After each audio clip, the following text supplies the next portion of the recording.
I am Ryan McKnight. I'm Cara Santamaria. I am Christopher Smith. Hi, I'm Andrew Torres. This is Naked Mormonism, the serial Mormon history podcast. Welcome to part 2 of the interview with D. Michael Quinn. Now, everything that was said in the previous part of this interview really sets the stage for what we're getting into with this episode. In here, we really get into the controversy surrounding Quinn's most controversial book, Early Mormonism and the Magic Worldview. Of course, this came at a time with Mark Hoffman. This came at a time when there was a lot of controversy in the church and in church history. And what is interesting is Quinn shares a little bit about his interplay with various leadership members of the leadership of the church, and offers a very candid view into what that interplay looks like. And what he also reveals as we get near the end of this interview is the feminizing of Mormon history scholarship and the introduction of women beginning to publish articles and books in this field, in a field that was previously completely dominated by men. He gets into Leonard Arrington's role in really helping these women gain a foothold into this field and the opposition from the leadership into these books being published. And the whole interplay is really, I am not going to try and draw any conclusions from all of this. I'm just going to let the information stand as it is, and hopefully everybody can take what they will from this portion of the interview. I also want to say that this interview may be, an interview that actually doesn't hold that broad of an appeal.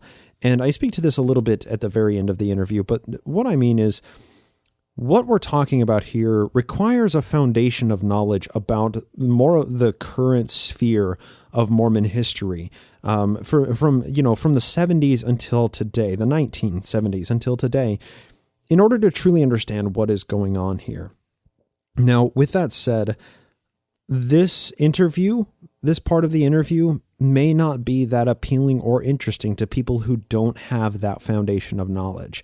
But to the smaller percentage of people who do have that information and do understand what is being said and why the names that Mike talks about here are important and what their true roles were in this realm of New Mormon history coming out of the 70s, 80s, and 90s, I hope that there is some information here that maybe you have never heard before. I hope there is something new here that this interests you as much as it was interesting for me to hear.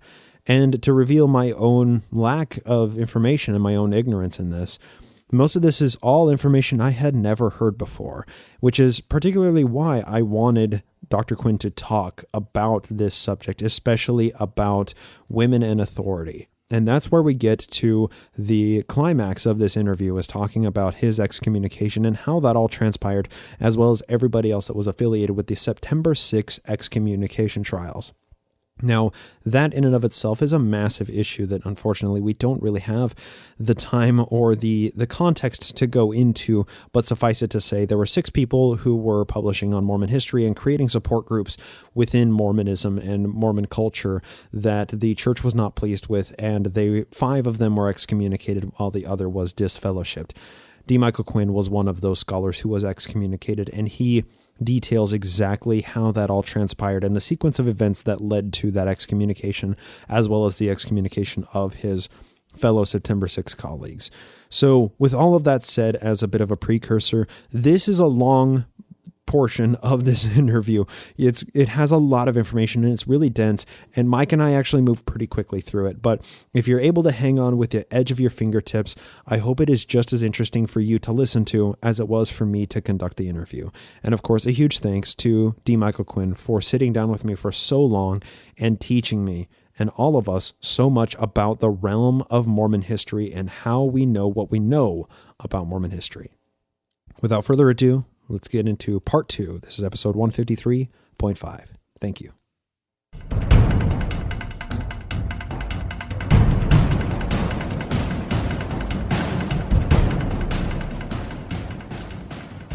Joining us for part 2. If you didn't hear part 1, you've made a mistake. Go back and listen to part 1. But we are once again joined by former professor, but Dr. D. Michael Quinn. Mike, thank you so much for joining us again. Glad to. So where we left off, we were talking about this new Wild West of Mormon history once the church historian's office was opened up. And what came out of this, obviously, was a lot of information that was previously institutionally censored that now researchers had available to them, and it was time to get books out. It was time to really begin publishing in Mormon history. And there was no longer the mechanisms to control what information was being published as could previously be done.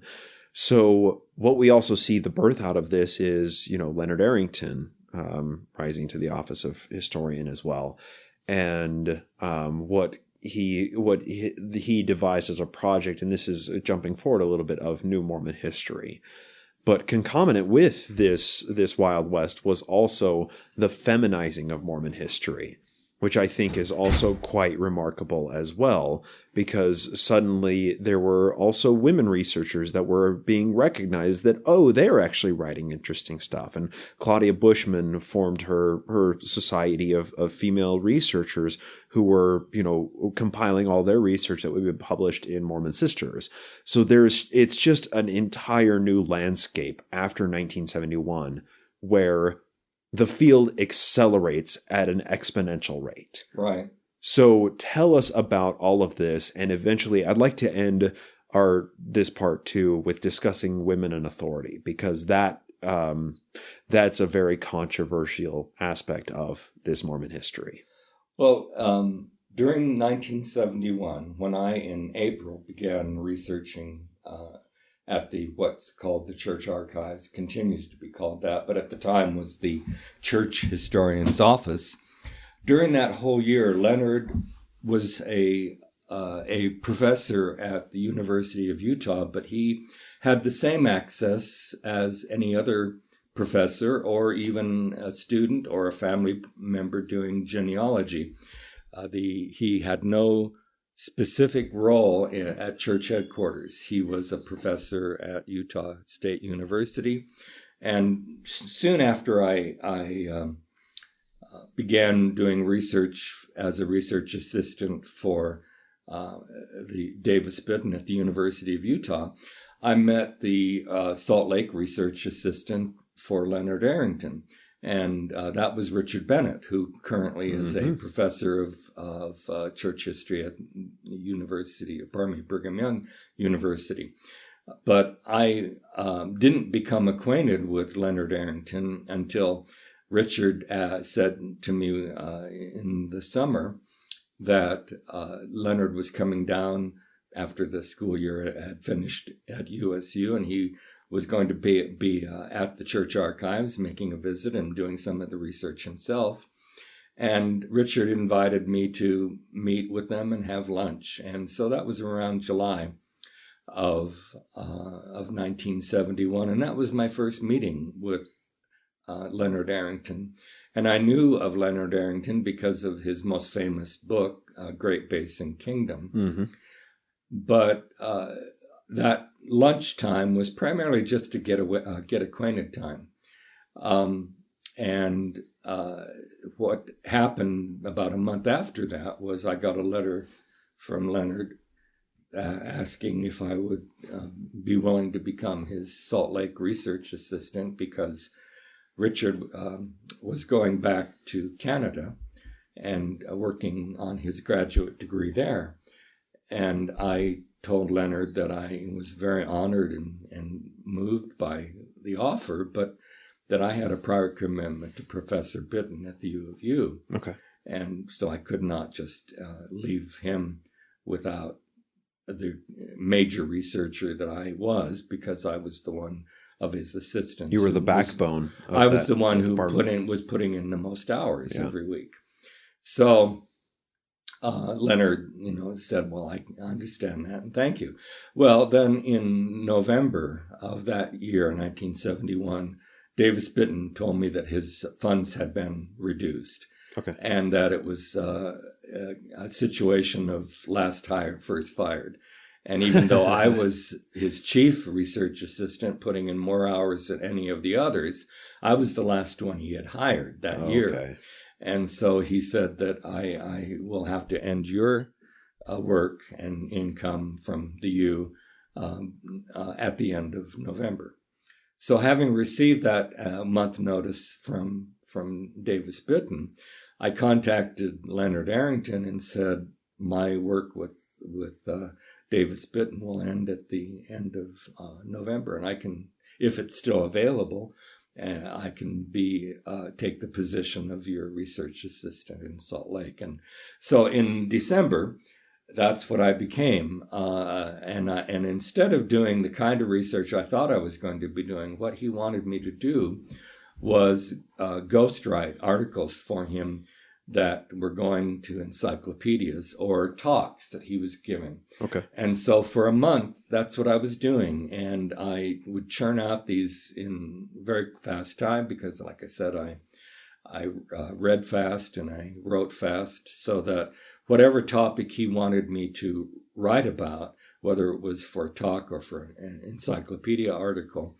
I would do any additional research that I needed to do. And if it needed footnotes, I would look that up and provide the footnotes and the quotes. But usually it wasn't quotes, it was a summary. It was topics, yeah. Topical.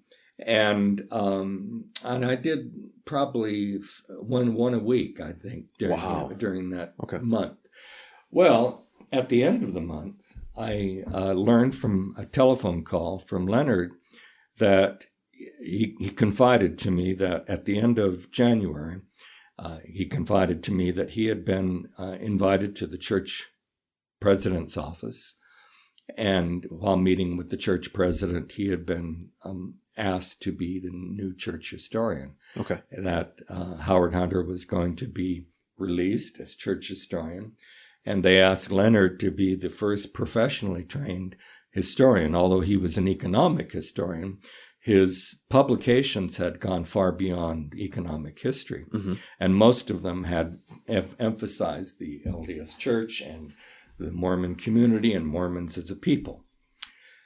So Leonard told me that this was confidential and that I should not mention this to anyone else. And my wife knew. He had told my wife as well, but that was it.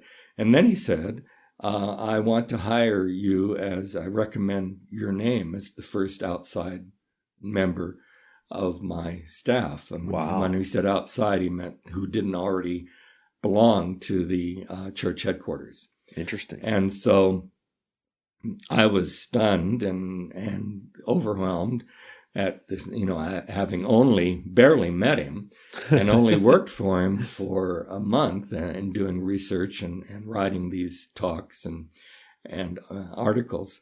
But as of March 1972, I was hired March 1st. I was hired and began formal payroll, technical work and income from the LDS Church headquarters as an assistant to Leonard Arrington. And again, I was hired to do half-time work, 20 hours a week. And typically what I would do would be I would work all day Tuesday and Thursday for him in between my classes, which were Monday, Wednesday, and Friday, and then additional time to make up the 20 hours a week. Mm-hmm. And although I was the first outside young researcher, writer that he hired, soon he had a staff of about 10 of us. Wow. And that's a lot of people to be pilfering through diaries. And he would assign each of us to work on projects. And that, initially was what I would do. But he also gave me permission to work on my own research because I was doing, at that point, in 1972, I had proposed to the history department that I write a master's thesis looking at the LDS leadership as a leadership group, as a group of people, and looking at them biographically. And so knowing this, Leonard said that I would, be totally free to do any research at the archives beyond any assignments that he might give me for my 20 hours. Mm-hmm. And so I was working concurrently on projects he assigned me, as well as my research for my general authority study that was going to be my master's thesis. But others at the archives who were on his staff, and it was called the History Division, and they divided as a part of this change with Howard Hunter being released as church historian, Leonard being appointed church historian. Leonard was appointed, and his role as church historian was defined as producing written, published material. Mm-hmm. And then they had another person who was appointed as the church archivist, and then a third person who was appointed as the kind of public relations person for the church in the history department. Can I ask, what was the reason behind Howard Hunter being released as church historian? Was that because he was already apostle at the time? He was. That was long before he was called a prophet. Yeah, it was. And I think it was because there had been a business management study that was done during the presidency of Joseph Fielding Smith from January 1970 to the beginning of 1972.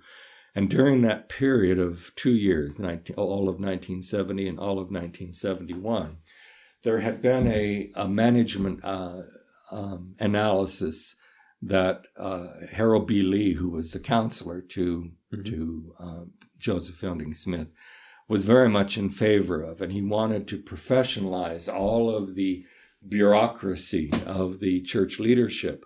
Interesting. And so he invited, and there was an outside firm that came in and studied the diagram charts of authority and flow charts of positions within the various activities of the LDS church bureaucracy, as well as the what would be called the church office positions relating to the auxiliaries of the church, the primary and the Sunday school, and the MIA and the Relief Society. This sounds like a machination of N. Eldon Tanner almost. No, it was Harold B. Lee. Wow. Okay. Who was very much an organization man. And he was, and had been since the 1930s, the chief architect of the welfare program. Interesting. And so, and it had this very line and flow chart of authority and responsibility and offices. And so this was the kind of thinker that he was. Okay. And he was also in 1961,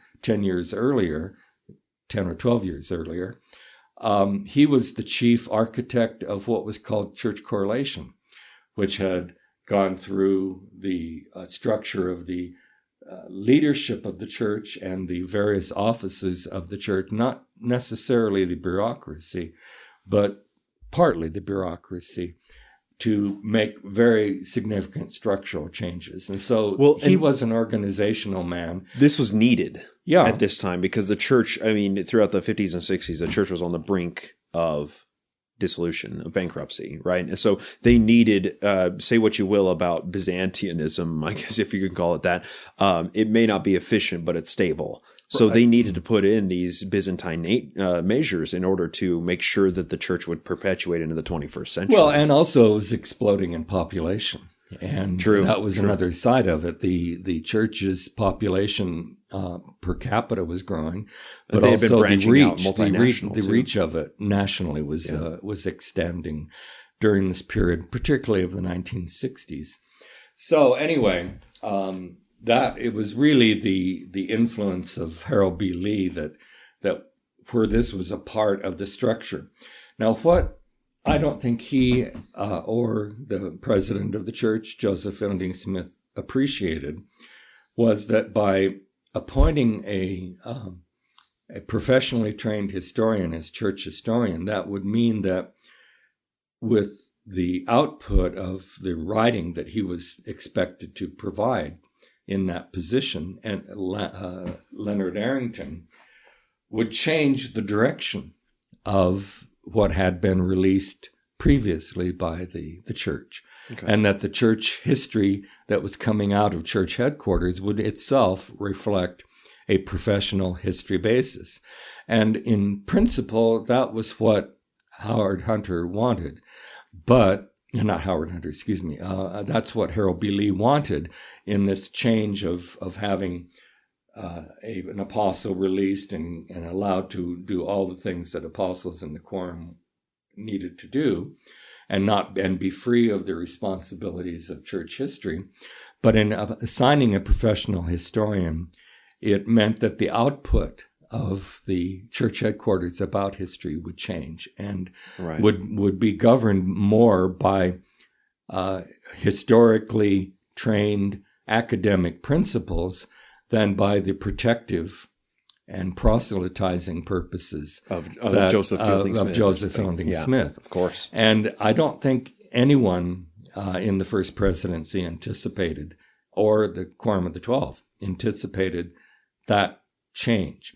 But within, at least within a year of Leonard's appointment, so by the spring of 1973, it became very clear, because of publications in articles primarily, not so much books, but articles that were coming out in BYU Studies, in the Utah Historical Quarterly, and in national journals. American History Association. American History, Church History, journals, that Pacific Historical Review, that were academic only, so that the leadership of the church began to be aware that there was this openness of controversy, even sensitive materials, that were now being made available to the general public through these various outlets. Some LDS, but many non-LDS. And it's not long before people begin to understand that the dominant narrative is not true. Well, that it is partly true. That it's only partly true. And that Right. that is certainly a major issue. And you're trying to open up the field of Mormon history to be more academically transparent and say, well, the party line that we've been towing for 130 years by this point, well, let's just say it has some problems. Well, and one of the earliest examples of that was an article that William Hartley published in Utah Historical Quarterly on the miracle of the seagulls. And yes. he analyzed the evidence and the story up until that time that I had been told in seminary and Sunday school, and even in things like the reading of Essentials in Church History by Joseph Fielding Smith, was that when the Mormons arrived in July 1847 in the Salt Lake Valley, there were no birds around of any significance, a few crickets, but that was about it. And they planted their fields of wheat and other sustaining vegetables for the hundreds and then thousands of emigrants who would be arriving from July onward. And so in the spring of 1848, when there was a horde of crickets that arrived, it was a biblical kind of disaster for the Mormons, who were looking to the possibility of starvation if their crops were destroyed by these crickets. And that was fact.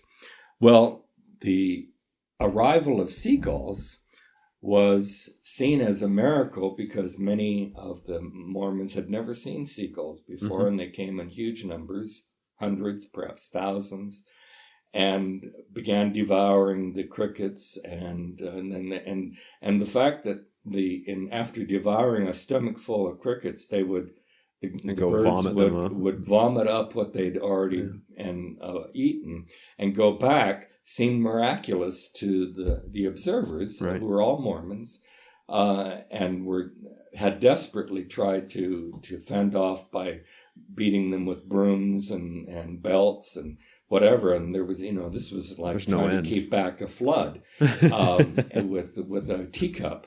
And so to see these birds regurgitating and going back and eating more and more, this seemed to be miraculous. Yeah. The appearance of the birds seemed miraculous, and the way they were devouring crickets seemed to be miraculous.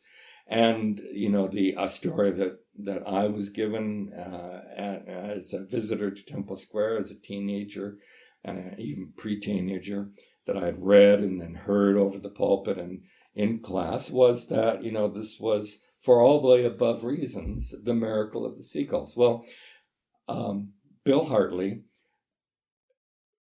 acknowledged that this was how it was perceived, but then looked at the evidence of what had happened and found that seagulls had always been in the Salt Lake Valley. Right. And when John Fremont came to the valley in 1842 and 1843 and published his description of it before the Mormons even left Nauvoo, going west, that he commented about the crickets, and he also commented about the seagulls.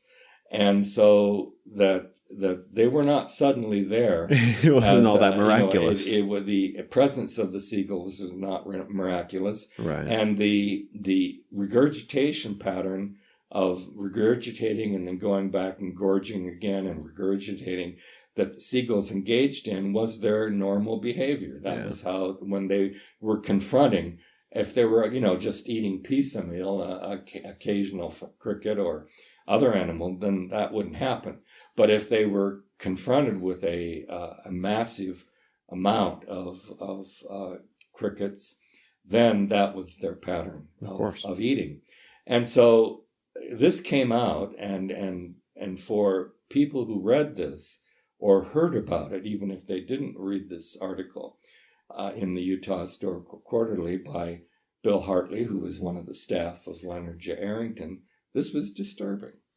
Because it was a miracle. It in their view, it undermined the claim of a miracle. In my view, and in Bill's view, and as he stated, it didn't undermine the miracle, but it provided a greater context for what ultimately was miraculous, that the saints facing starvation, even though it was a hard scrabble life, enough crops were saved that they were able to feed those who were already there and those who were arriving. Anyway, these kinds of publications, this being one of the early examples, caused members of the 12 in particular, Mark E. Peterson, Ezra Taft Benson, and Boyd K. Packer, who was a recent one, is a most junior member of the 12. Yeah. He had been appointed in 1970 as a member of the 12.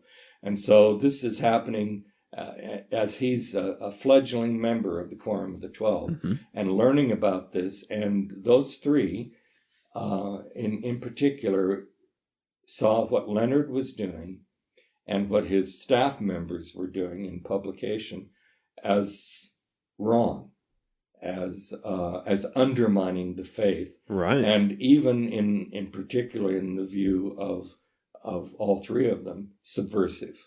Yeah, and that's not an unreasonable interpretation. They're all three company guys, right? And especially Boyd K. Packer. He's trying to make a name for himself in the company in his mid-40s, calling to the Quorum of Apostles. You're company guys. Right. You're gonna keep towing that line. So as these pressures started mounting, I left Leonard's employment. I was of those he hired in the spring of 1972, I was the one who was on his staff the shortest period of time. And I left in August 1973 because I had just completed my master's degree at the U, and I had been accepted through Leonard's intervention at Yale for a PhD program. And so I moved from Utah to Connecticut to attend Yale. And so I was not there on site as an employee of Leonard, as a member of the staff that was on a salary basis with the LDS headquarters as these pressures from those three apostles in particular increased. Okay. And so I was there only at the beginning evidence, the kind of rumors or the kind of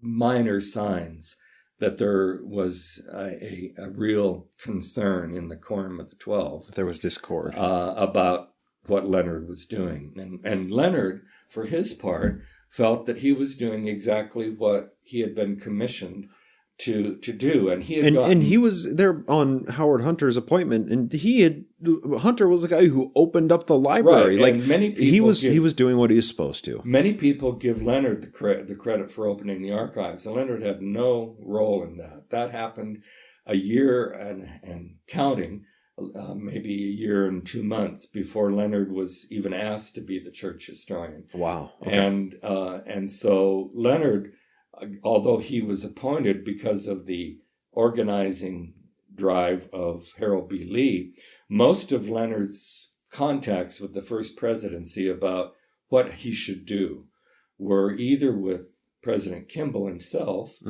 who became Harold B. Lee's replacement from 1973 onward, or from 1972 onward, the other counselor in the first presidency besides Harold B. Lee was N. Eldon Tanner. And so even while Harold B. Lee was alive, N. Eldon Tanner was the point of reference for most of what Leonard was receiving as encouragement. And Leonard he was very conscientious of this. When he had an idea of a major project that he wanted to launch, he outlined this to the first presidency and so would send the letter to the president of the church, who initially was Joseph Fielding Smith, but Joseph Fielding died just a few months after Leonard was appointed. Joseph Fielding died in July 1972, and then Harold B. Lee was president of the church. And so from that point,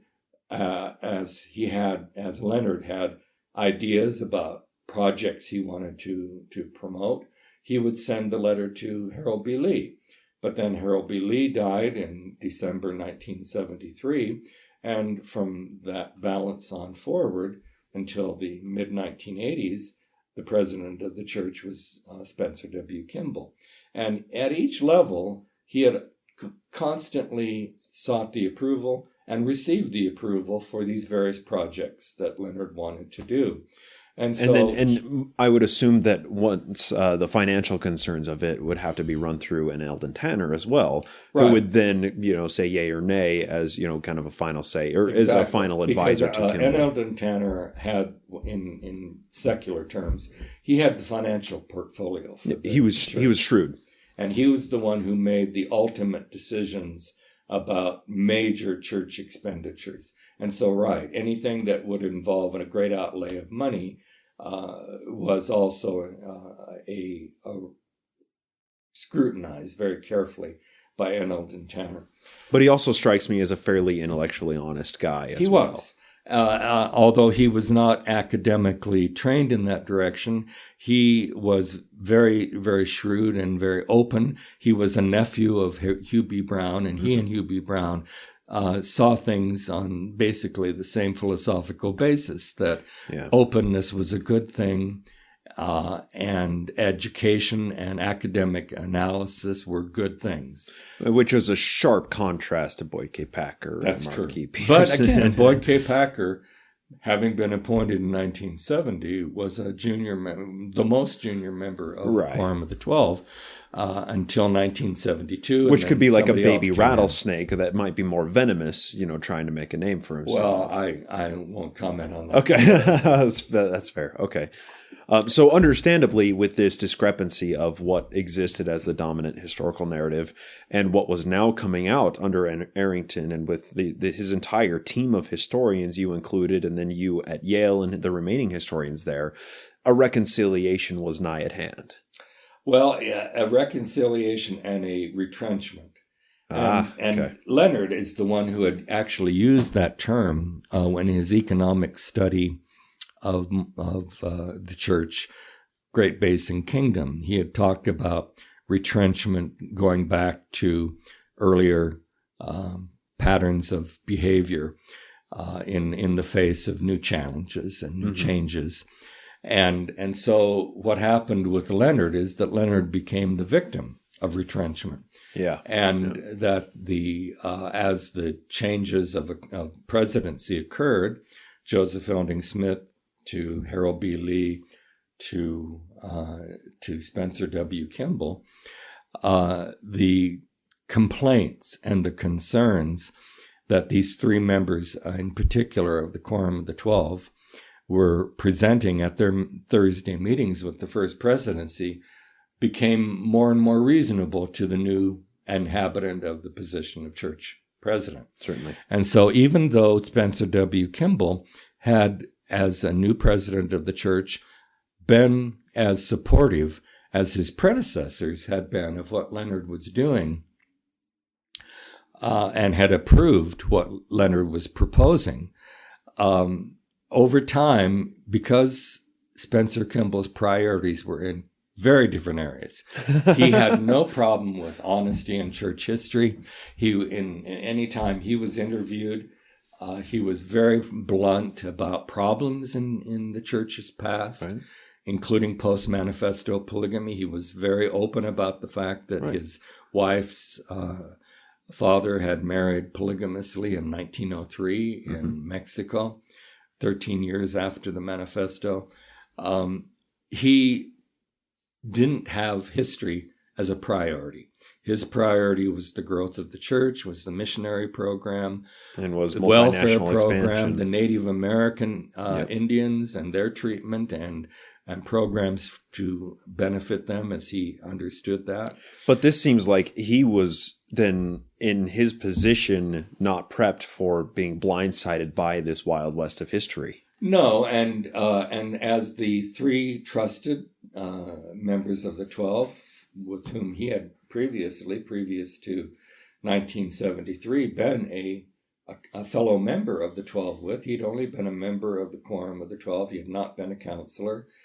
And so that as these men were expressing their concerns, he was hearing it in the Quorum of the 12's meetings, as well as now in the Thursday Temple meeting of the First Presidency, in which he was the president with the 12, he was hearing it again. And over time, because it was not a priority to him, he began deferring to the squeaky wheels, so to speak, the ones who were expressing concern about what Leonard and his staff were doing, and what people like me who had been trained or inspired by Leonard were doing outside the control of the history department even. Right, because you were no longer employed by the church. No, I left in 1973. You were at Yale. And then became a member of BYU's faculty in August 1976, and continued doing my thing, my publishing along the lines that I had been inspired since teenager to do, but particularly I had never thought I would ever publish, and Leonard was the one who caused me to become a publisher of what I knew. Anyway, so those of us who were outside church headquarters were publishing what we had learned in the early 70s during this total openness. And more this became a concern to those three members of the 12. And more, because he had history as not a particular interest to him, Spencer Kimball just allowed and deferred to their point of view. Wow. And so eventually what this resulted in was that Leonard was removed as church historian and was transferred by 1980 to the instruction and kind of the realm of academic freedom that BYU could offer. And he, instead of being church historian, was now named the chair of the Red Center study of Western history.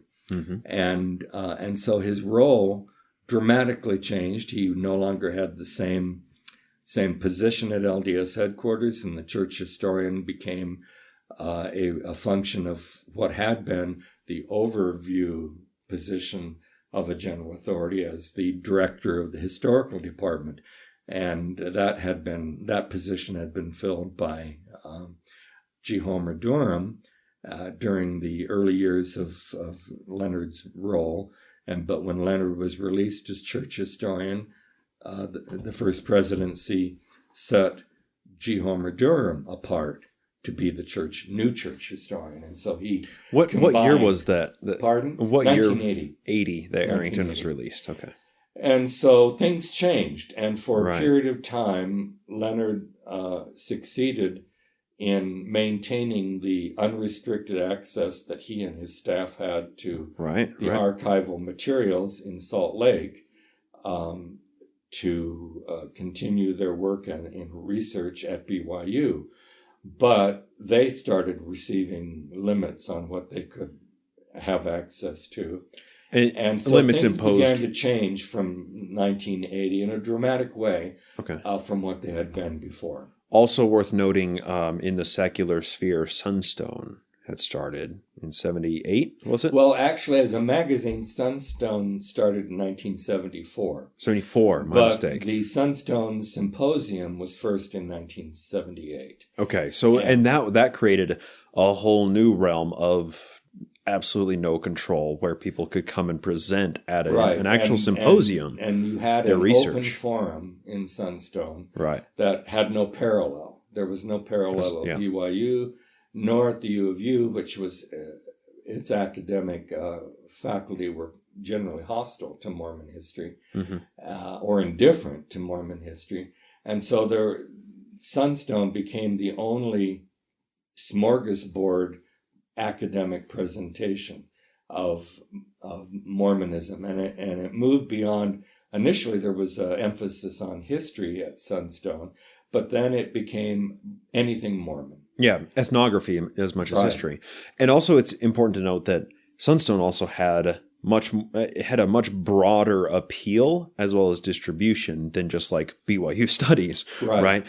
This was something that non-Mormons who were interested in Mormon academia and Mormon culture could pick up and subscribe to Sunstone and be reading the newest research. And that is the version of Mormonism that they would come to learn much sooner than the missionaries knocking on their door. So there was, I mean, this was definitely a time when the tides were turning of Mormon history academia. True, but it also must be emphasized, and the three apostles that I mentioned also emphasize this, that a very small proportion of Mormons had any interest in Mormon history at all. And I find that similar today. In the academic sense. Yeah. The history that they might learn in Sunday school and seminary was of interest to them. But the history that was published by BYU Studies, by Dialogue, by Sunstone, or by these non-Mormon academic journals, the subscriber list, told the tale. The church in the 1980s had multiple millions of members. I forget now the exact number, but worldwide there were multiple millions. In the United States, there were multiple millions. And yet the BYU Studies and Dialogue, which were initially the principal academic outlets for articles on publication on Mormon history, had a total of about 5,000 or less subscribers. And you compare that to the millions of Mormons generally. Right. And so the argument, which you can't really fault, was that why should we invest in it? Why should we take the chance? And this was what Elders Peterson and Benson and Packer were saying frequently, both privately and publicly. Why should we take the chance of offending a new member of the church or an old long-time member of the church with this information when it's only of interest to a few thousand people who subscribe to Dialogue and BYU Studies? If only they were left by a prophet who could see the future of the internet coming down the road. Because that's the thing is, like, sure, at the time, that was a shrewd analysis of what was going on, but not understanding the field of hobbyist. Yeah. The hobbyist interest in Sunstone and Dialogue and all of this academia. It was almost 20 years after their efforts to undermine and then to replace what Leonard Arrington had been doing in the 70s, that the internet became an issue. Right. And so for a 20-year period or so, the concerns, the worries, the suspicions of those three apostles had a tremendous effect on the writing of church history. Right. And the pressures put against those who were continuing to do church history were such that many young Mormons who had been considering history as a major or as a publishing hobby even if they were attorneys or physicians or whatever, many of them, because of the pressures from 1980 onward against this open approach to history. Yeah, and open declarations against they turned away symposia. from history. Yeah, and so at least one generation who might have gone on to write master's theses or dissertations about Mormon history felt that was not something they wanted to take the risk to do. Wow. Or risk excommunication or just being disapproved. I mean, no one likes receiving disapproval or criticism. Of course. Even if it's Leonard Arrington included. Even if it's not from a general authority, if Right. it's from a member of your family or from your bishop or from your Sunday school teacher, Right. or from an institute teacher. No one likes to be criticized, and criticism was what rank and file Mormons, I think, in large measure, particularly those in Utah, increasingly became aware was being directed at historians. Right. In Right. the Right. 1980s. And so that became kind of a well-known fact. So there was always the threat of backlash. Right. If you entered into the sphere, or disapproval, and people became apprehensive to enter the fray when that was going on. Yeah, but primarily the ones who were already involved, had been involved since the mid-70s in publishing, continued. They continued to publish, they continued to research, because they knew they were already identified by critics within church leadership as part of that openness that was being a matter of concern. So for the most part, very few people who had been publishing openly about issues of controversy in Mormon history from the late 70s onward, very few of them stopped doing that. Right. But what happened was that young people who were at the beginning of their careers, who could have chosen to become historians or sociologists of religion or political scientists who wrote about Mormonism, either they changed their majors away from this field, or they maintained those majors but avoided writing about Mormon history. Okay, that has a very interesting effect in the long run of what that does to hinder the expansion and development of the entire field. Something that probably isn't easy to quantify.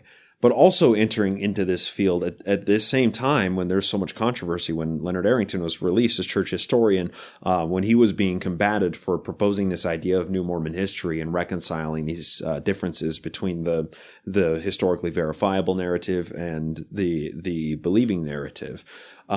We also have women scholars who are entering into the fray and who are beginning to publish. Of course, I'm thinking of Claudia Bushman, and Maureen Ursenbach Beecher, Lafina Fielding Anderson, Maxine Hanks, all of these huge names that we know of today, who comprise some of the people that you were excommunicated with as of September 6.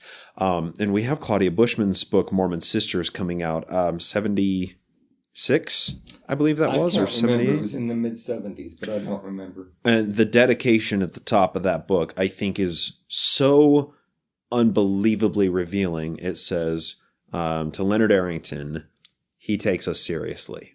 And it's all women authors. I think it's 11 or it's 13 chapters of, compiled essays. And Claudia did all of the editing of all of these essays and wrote the introduction and foreword to it. And this book, I wasn't aware of what this book was. I didn't know it even existed. My friend Joe Geisner told me, you need to read this book because it's so very important. I read it and I didn't understand the importance of the book until I finished it and I reread the heading and it says he takes us seriously, because I think that dedication alone reveals the larger trend of what you also saw, at this time, that women scholars until Leonard Arrington came along were not taken seriously. Right. He comes along, and through the 80s, through these other, secular outlets like Sunstone, women scholars, women historians are publishing and gaining recognition as legitimate scholars in the field, in a field that was overwhelmingly dominated by not only men, but men who are in leadership positions in the church. So I wonder if you could speak to what you saw coming out of that, as well as how that catalyzed into women in authority. Well, the process you've described has a national context, and the national context is that beginning in the late 1960s and accelerating in the 1970s, scholars of a multiple direction of fields, literature, history, sociology, political science, began acknowledging that women had been ignored in their various fields. Right. Or even condescended to, dismissed as insignificant. Right. And so in the area of history, women's history really did not come into its own until the 1970s nationally. Mm-hmm. And that role of beginning to look at women's experience as legitimate and significant of itself, and women being the scholars who were publishing about that history, was a national dimension in the 70s, but it was also reflected in the book you mentioned by Claudia Bushman. And so this has continued to the present. And it was a watershed development in the academic field that not only historians, but sociologists, anthropologists, psychiatrists, and histories of science, and physicists were now including in their numbers women who had PhDs in these various fields, mm-hmm. who were developing national reputations and sometimes international reputations, which was essentially unheard of before. Right. In any of these fields. It was just Marie Curie, and that was it. Right? And this had started in Europe. It began, you have to give credit where credit is due. It began in France in the 1950s.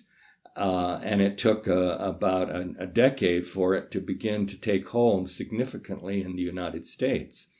So it was a process in which the experience of women and the most appropriate right of women to describe that experience was taken seriously by the academic community, and then by the reading community, and eventually by the national community.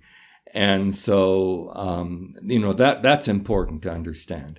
The role of the women that you mentioned, it was very important in their publications, and the publications were not only academic. You had women, many of whom were being trained and a part of the staff of Leonard Arrington from the 1970s onward, who were publishing in what became the Ensign magazine, which was established in 1972, and also in the teenage version of the new era, the new era, and even in the primary children's, the pre-adolescent or pre-teenage group of readers for what was called The Friend. And women began writing articles in that about issues that were of importance to women, mm-hmm. including what their experience had been in the church. And so it wasn't men, which had been the pattern before, of telling everybody what women were like. Right. In the previous decades or previous centuries, it was women investigating these things. Mm-hmm. And so this was entering the vocabulary and the discourse within Mormonism at an official level that had not existed before. Before, it had been limited to the Relief Society and the Relief Society lessons, and it was women talking to themselves, but where the national, or rather the central population of church leadership thought, well, that's the women's thing. Right, of course. And it wasn't necessary for men, whether they were, or males, whether they were teenage boys or adult males, to know anything about what the women had experienced. And this began changing as a emphasis from church headquarters in the 1970s. Right. And Leonard was a part of that. Leonard was very important in hiring women, and in particular, you mentioned one of them, Maureen Beecher, but also the role of women there were women on his staff, 3 women in particular, and again, it wasn't a majority of women were on his staff, but there were women before. And Carol Cornwall Madsen and Levina and Maureen Ursenbeck Beecher were the 3 major connections of what was called the New Mormon history, and Leonard. Now, at the time that Leonard became church historian, Levina Fielding Anderson was an assistant editor of the church magazine for adults, The New Era. Right. And then she became the chief assistant editor. Initially, she was kind of the 3rd person in line, and then she became the 2nd person in line behind the chief editor of that magazine. And although she was not technically on Leonard's staff, she was in communication with Leonard and with the other members of his staff, me as well, but also particularly of her interest in those who wrote about women's history. And so through her influence and editing, articles that had been written initially by Maureen or by Carol Cornwall Madsen were being published in the Ensign after being edited by Levina. And then Levina began publishing her own studies of Mormon experience from the point of view of women. So this became These are all in church official publications. Yeah, and it became a form of authorized, and that's an important term in Mormon history, of authorized history. And it was authorized women's history. So her story was now mixed with his history, which had been typically the approach of history in the past. Right. Only of men, and important men, and even unimportant men. And now it included women, and regular women as housewives and mothers, and important women as rulers and makers and shakers at the national level, both and secularly as well as in Mormon history. And in the role of medicine, and in the role of education, and so many other things that typically, I think, were just taken for granted prior to them entering the fray and saying, hey, acknowledge that this has been going on. Right. And so this all is happening and is churning through Mormon official discourse as well as academic discourse by Mormons who were not specifically hired or trained by the LDS Church. And you mentioned Maxine Hanks, and this will come up to Women in Authority, which she published in 1992. As a professor at BYU, in the first symposium that Sunstone administered and arranged, it was held at the University of Utah, and it was in 1978. And one of the articles, or one of the sessions rather, was a paper that Linda Newell gave on women as healers. And then I was asked in that session in 1978 to respond to it. And in my response to it, which Sunstone published while I was a faculty member at BYU, I said that while Linda's report of women's healing experiences was vitally important in the history of women, that I felt that she was too cautious because by my research, women had understood in the 19th century that they were performing these healing ordinances with priesthood. With priesthood power. Yeah, a certainly. priesthood power that they had received as a part of the endowment. And I quoted patriarchal blessings and other statements in relation to that. Well, that ended up published in tandem with Linda's article in an issue of Sunstone, late in 1978.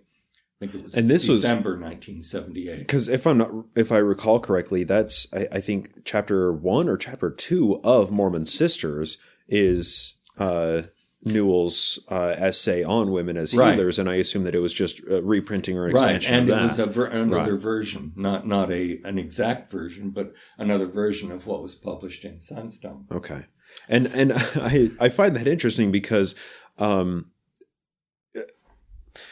it sounds like your review articulated it correctly, that it didn't go quite far enough to say that they were invoking the priesthood power, but they were using the anointing oil, they were using blessings, and that they, to some extent, the women who were performing those healings in Utah at the time, I mean, they possibly were using some version of what they considered the priesthood. Well, the interesting thing is that even though this was published in Sunstone in 1978, Linda's paper and my response, which stated what I've summarized, neither one of us got into trouble.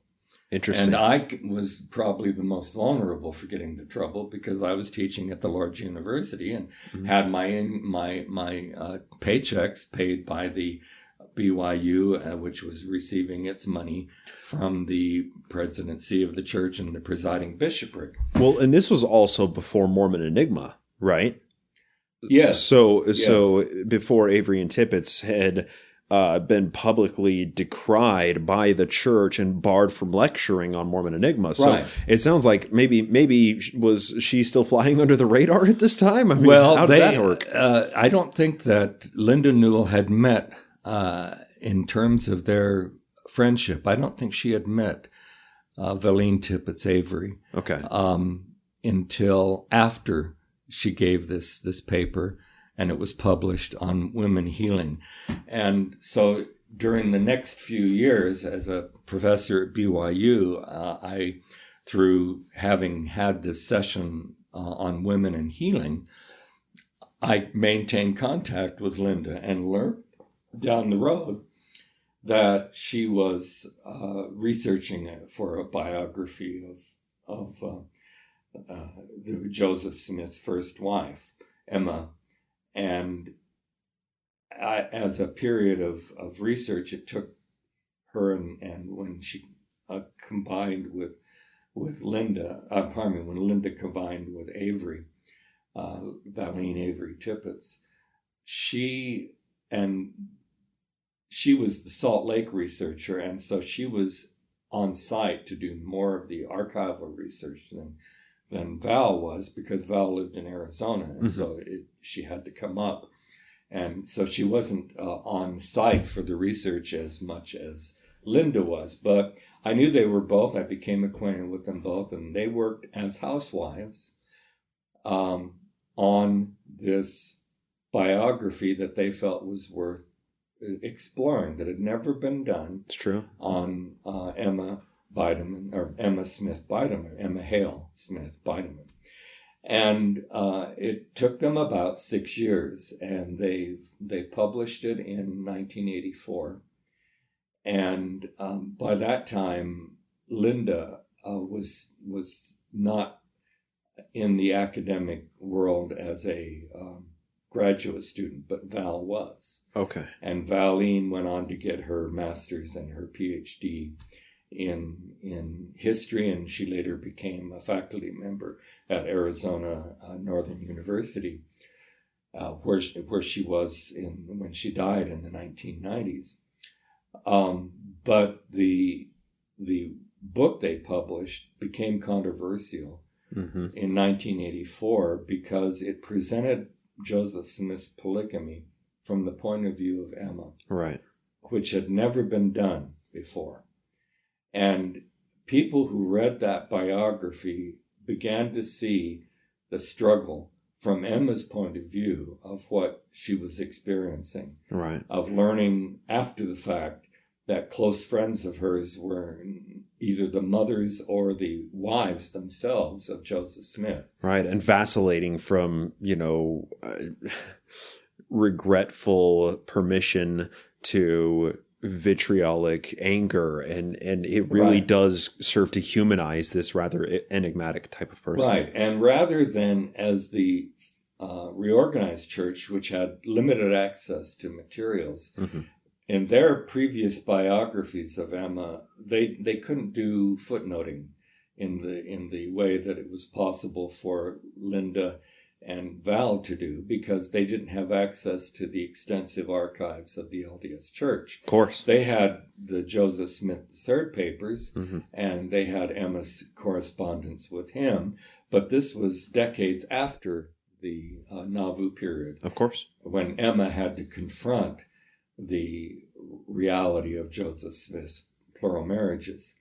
And so, for the first time, Mormons in particular, but also members of the organized church who had joined in this experiment, and I think it's wise to call it an experiment, that Leonard initiated an official encouragement of, that from the 1972 period onward, increasingly there was cooperation and friendship among historians of the reorganized church, which later became the Community of Christ, and reorganized of the historians of the LDS Church headquartered in Salt Lake. And so when this book came out, even though they had published articles in the earlier part of the 80s about their research, the most controversial part of it is because books are easier to access than articles in Certainly. a newspaper or articles in a journal. And so members of the church, many of whom had little or no knowledge of Nauvoo polygamy, and even less knowledge about Emma Hale Smith, as she was known in Nauvoo during Joseph Smith's life, had to confront what this openness that Linda and Val presented. And it caused their book to become a bestseller Yes. at Deseret Book for a period of time. Yeah. And then Deseret Book received instructions from church headquarters, Pull it. particularly under the influence of Elders Benson, Packer, and Peterson, or Elders Benson, Peterson, and Packer. Was this when Benson was... He wasn't prophet yet. Not This yet. was still under Kimball. Yeah, it was a year before President Kimball died. So they were still apostles at that time, not members of the Quorum of the 12, but they had tremendous influence at that time. And by 1984, President Kimball was not functioning as the church president. And essentially, neither was his first counselor or second counselor. And so Gordon B. Hinckley, who knew some things about church history, but not all the details that Linda and other historians knew because of their intensive research, again, he deferred to Elders Benson, Peterson, and Packer. And so under their influence, church headquarters gave instructions to BYU not to sell Linda's book and Val's book in the BYU bookstore, instructions to Deseret Book not to sell it in their bookstore. Right. And then eventually the speaking engagements that Linda and Val were invited to give either jointly or separately at Relief Society meetings in California and Arizona and Utah and Nevada, basically the Mormon West. The instruction, I guess would be the best way to give it, came out from church headquarters to Relief Society presidents throughout the West. They were not to invite Linda Newell and Val Avery to talk about this book. Mm-hmm. And so they were essentially on a blacklist from that point. Which, I get the idea behind it, but it seems like they should have expected the opposite result, or they should have at least calculated that the opposite result would happen, right? Because the sales of the book after they were blacklisted nearly tripled, according to the introduction of the second edition. It's the old problem. In the 1950s, there was a phrase that authors of various kinds, whether they were novels or whether they were books of scholarship, banned in Boston, meant that the book would become a bestseller, because Boston was the most conservative area in the United States at that time, and the role of the church in its index of forbidden books was very influential in Boston because of the number of Catholics who lived in Boston and the role of the Catholic Church hierarchy in Boston. So books were banned in Boston because of that influence, and that became a signal that they were going to become bestsellers. Of course. Because Banned in Boston became an advertise. This is a forbidden book. And for Americans who were independent, including Catholic Americans who were independent, Banned in Boston was something that you were going to run out and buy. It became an album cover with parental advisory on it. Right. So even though there was basically a decades-long tradition that known censorship within the United States would make the book being censored or being forbidden a bestseller, that happened with Linda's book and Val's book. And it quite deservedly became a bestseller. It's the best biography of Emma Smith that has been written, in my view, even to the present. And it is the output of women who started out as housewives doing independent research with the encouragement of Leonard, and like the dedication of a book by Claudia Bushman to Leonard, because he takes us seriously. And he took Linda and Avery and Val seriously in their proposal to do a biography as non-trained academics, as housewives, doing what they felt would be of interest to everybody, including academics. And Leonard encouraged them in that. And they ended up producing not only a best-selling book, but a book that won Best Book from BYU in a award that BYU gave at the time, which was called the Evans Prize. And also the Mormon History Association gave it a Best Book award. Both deserved. Well, at that time, I was still a member of the faculty at BYU, and I was unhappy at learning of this response, but I continued as a member of the faculty until 1988, and I resigned in January of 1988 because of the truly toxic environment that had developed during the fall semester of 1987, which began just days, weeks after the publication of my most controversial book at the time, Early Mormonism and the Magic Worldview. And so I had witnessed and been, to some extent, been a part of various controversies among history writers and Mormon history writers and Mormon members of BYU's history department prior to that. But this was the most explosive and in an unfortunate kind of parallel because connected with this were the bombing deaths of 2 people in Salt Lake in connection with the documents that Mark Hoffman had forged, some of which had created an interest in Joseph Smith's activity with the occult. Mm-hmm. And I had begun my research on that in January of 1985, when it seemed that I couldn't get answers from those who had been paid by the owner of one of these documents that Hoffman had offered for sale. Mm-hmm. And these 2 were longtime friends of mine, historians, Dean Jesse mm-hmm. and Ron Walker. Yep. And I would ask them, well, can you tell me what's the meaning of these documents? Right. And they would say, well, we're researching that, and as soon as we do our research, we'll follow up. Well, I had members of the church asking me about this at a personal level, and I just had to say, well, I don't know, but you have these 2 trusted historians are working on it. Well, finally, I asked them, well, when do you expect? When are you going to do it? To have this out and available? And they said, 2 or 3 years. Yeah, and I said, I can't wait 2 or 3 years. Too many people are asking. Some people asking. And so I, in January, began doing my own research.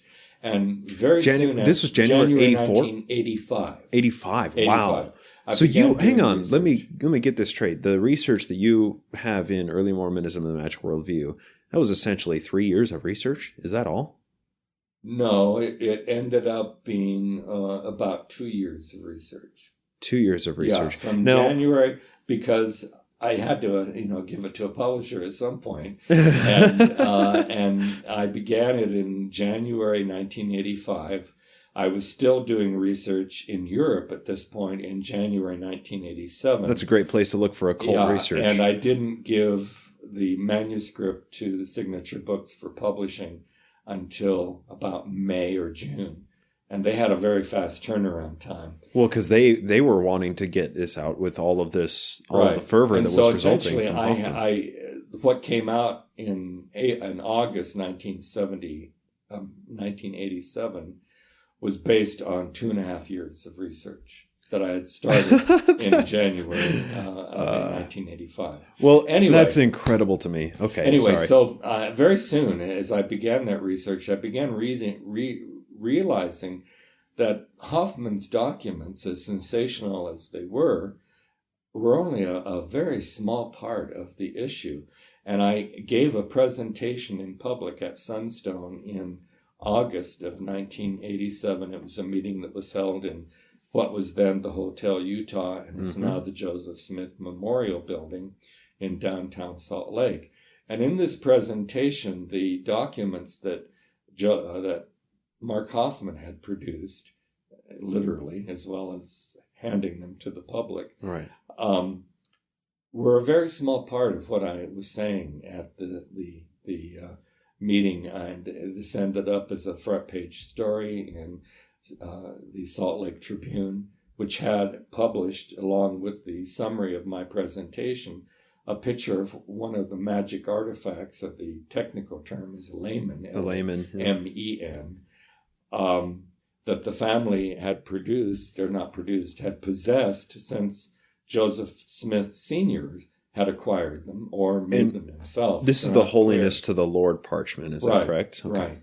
And so as I began writing, and I didn't begin a first draft until the summer of 1986, and at that time I was so distant from depending on the documents that Hoffman had popularized. Of course.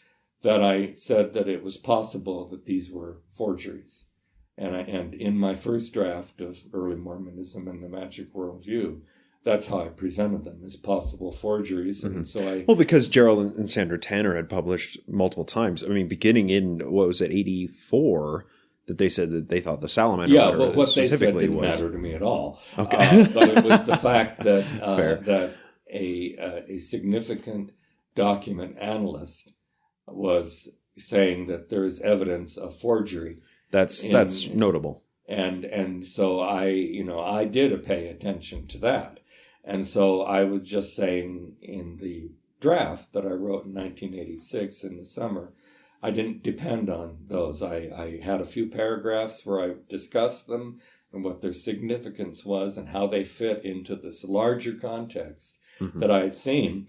Well, by the time I submitted in May or June of 1987, my second version of my manuscript, which had involved now research that I had done from January to May in archives in Hollywood. There was a philosophical research library in Hollywood I went to, but also at Harvard, at Yale, at Princeton, at the Ephrata Center, at the Pennsylvania Historical Center, which had a lot of magic documents. And then I went across the lake to England, and I did research for a week in the manuscripts of the occult at the British Library, and then I went to Oxford University and went through the material there that was in the collection that had at one time been by the Sir Isaac Newton and collected by him. And then I went to Paris and did research in the archives that had a lot of Parisian documents of the occult. I ran out of money and time. I had wanted to go to Berlin because they had one of the largest, if not the largest, collections of the occult in the world. And if you're looking into archive, but it was too complicated. It was in East Berlin, Communist Berlin, the library at that time, and it took extra money and time, and I just was running out of time. Right. And so I came back from Europe and began to assemble all this research in March, and then made all the revisions that research involved, and then handed the manuscript in May or June to Signature Books, and then they had their fast turnaround time, but it was in bookstores in August. Anyway. And hang on, your resignation from BYU, that was 88? Yeah, January. And so you were done, and you had been putting together this research for a couple of years now. You were basically done with everything that had happened from the institutional response to what you had seen with the previous few years of publications. You were ideologically in a disagreement with BYU and with the church as an institution. Disagreement with BYU because many of my controversial articles were published in BYU Studies. Okay, fair. But so the church as an institution was an open institution under the influence of Dallin Oaks, who was the president of BYU during most of that period that I was there. But at a certain point, even BYU Studies began feeling the input and the pressures. And so by 1984, when Linda and Val had published their biography of Emma Hale Smith, Bideman, the condition of the faculty at BYU was a recognition that this was not approved. This approach was not approved. Okay. And so I was on thin ice as a professor at BYU, who was under the criticism in Quorum of the 12 Meetings and in First Presidency in the Quorum of the 12 Meeting, which had been communicated to me from 1985 onward.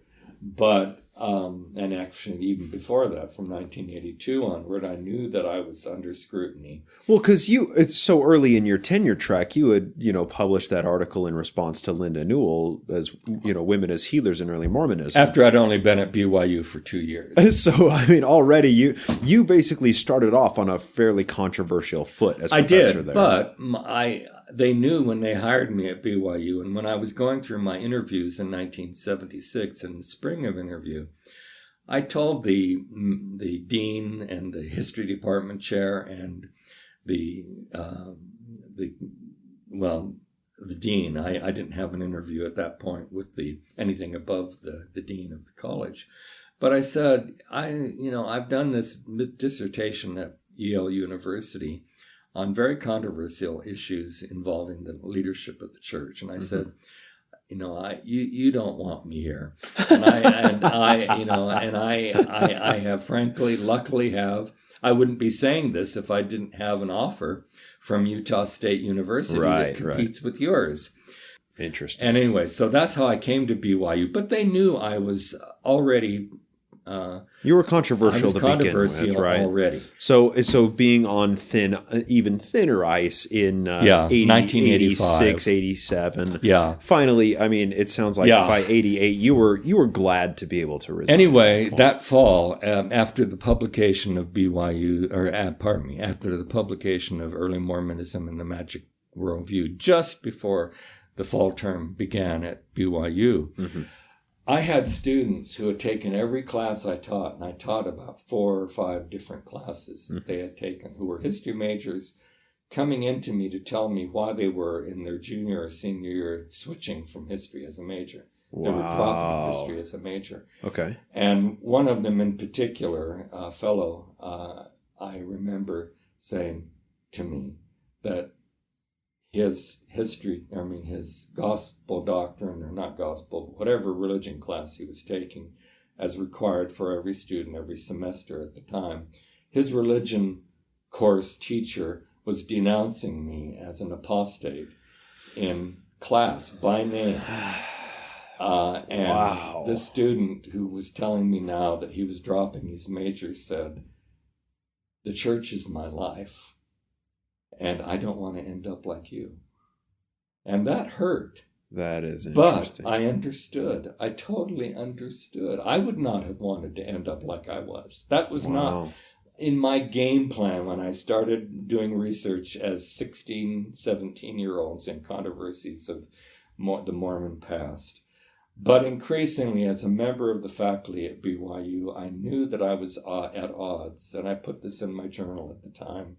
And thought, this can't be right. I can't be at odds with prophets, seers, and revelators, but I honestly feel that I have the Spirit of the Lord with me and that I'm doing what the Lord wants me to do. But I couldn't make any sense of it, of how I was in such conflict with the leaders of the church. Okay. And so I told him, I said, well, I am sorry to hear this, and I didn't tell how much it hurt for him to hear me, or hearing him say that.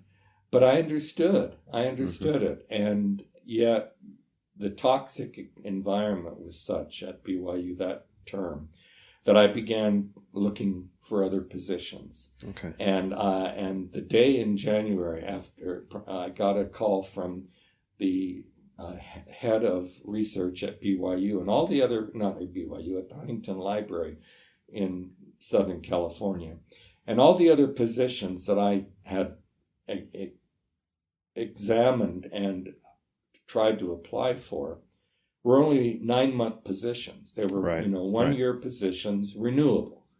And so the guarantee was only for 9 months. Right. That's not enough to build a life whatever on. Academic institution I had applied.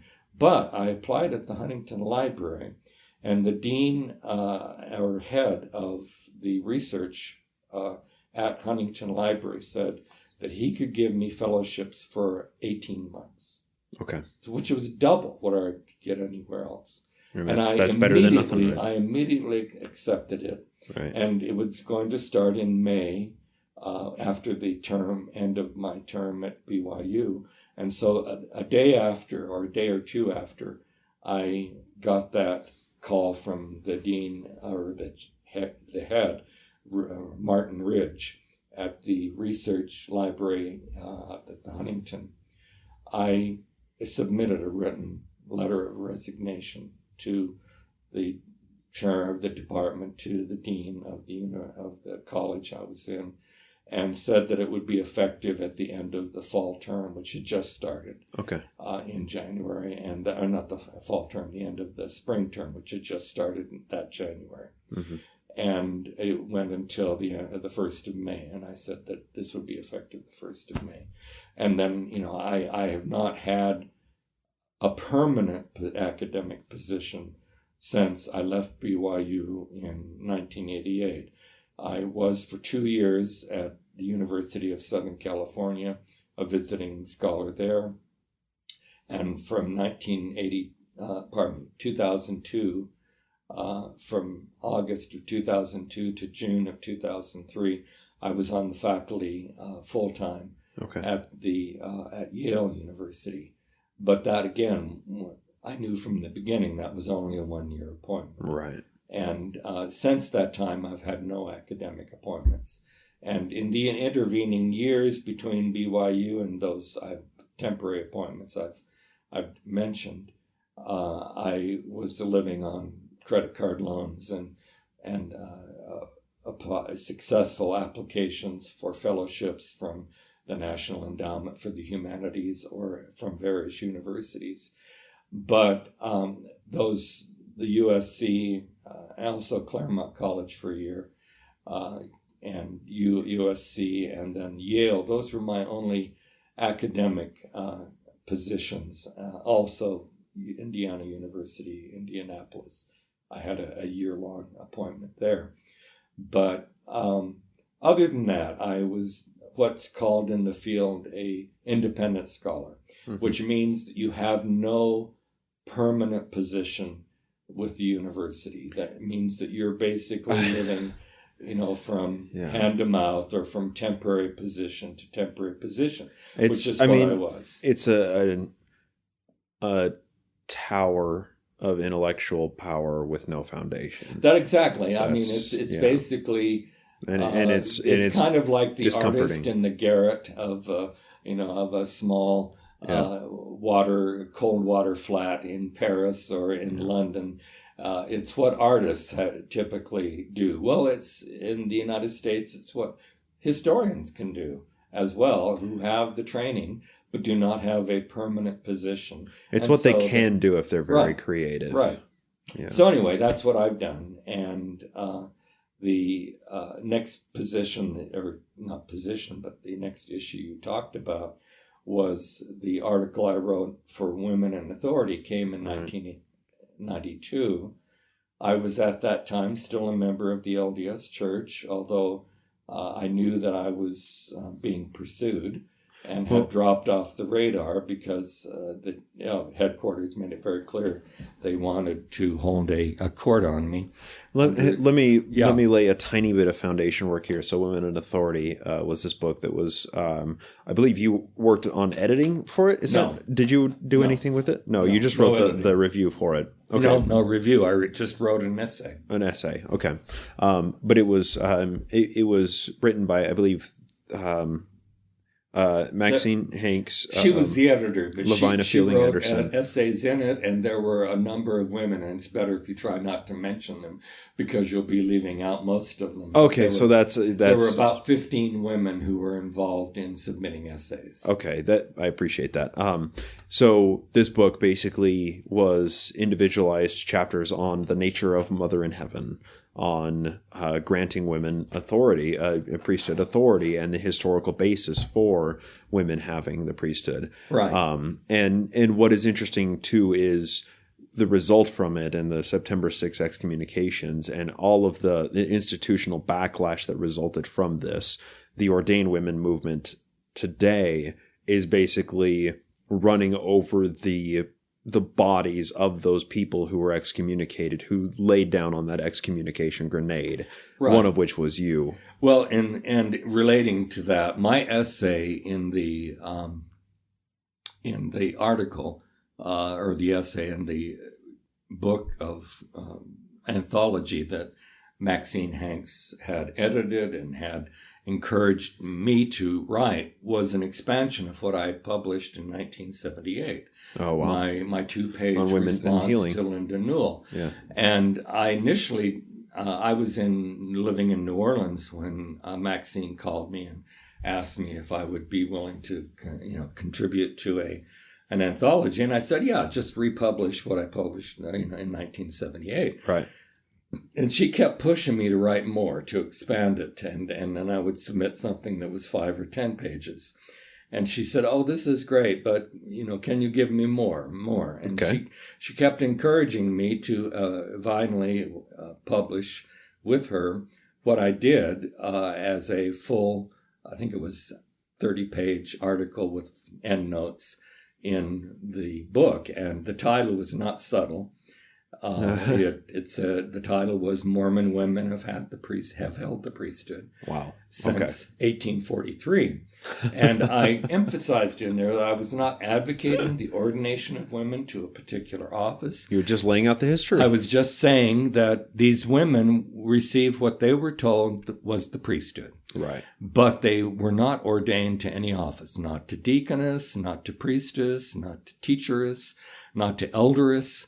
But they perceived themselves that they had priesthood, and many of them had been promised the priesthood in patriarchal blessings, and women in Utah look back to their commission to be healers by Joseph Smith as a priesthood commission that they held priesthood. And so I laid out all the information for this. They even ordained themselves as priestesses and deaconesses in the Relief Society. No, they didn't.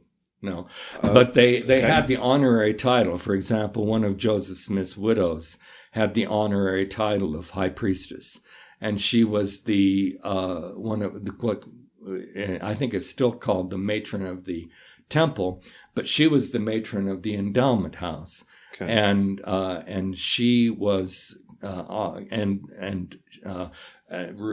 actually 2 women were in that position. Eliza Arsenault, a widow of Joseph Smith, was called the high priestess by other women, and also Zina Diantha Huntington Jacobs Smith Young, who was generally known as just Zina D. Young in Utah.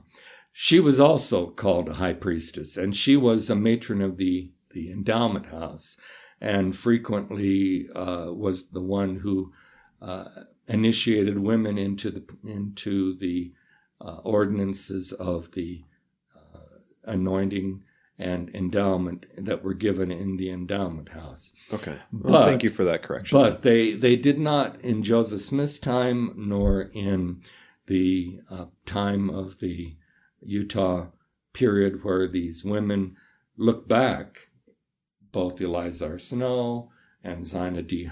Young, looking back at what Joseph Smith had told them and how he had commissioned them, and looked at that as a priesthood commission, and that when endowed, that they had received the priesthood, but not ordinance. And the thing that some women might have referred to themselves as deaconesses, but the thing you need to understand is the deacons at that time were custodians. Right. They were essentially janitors of the meeting house or the meeting place. And that's the kind of job that women sometimes did in the absence of deacons who did that kind of work. It was before boys were the only deacons in the church. That really did not develop until the early 20th century. Interesting. In the 19th century, it was adult men who were deacons, and they were like the janitors, unpaid janitors of the various chapels. And women sometimes in the absence of a deacon who was the janitor because of illness or his travels, or during the raid against polygamists, his being arrested. Mm-hmm.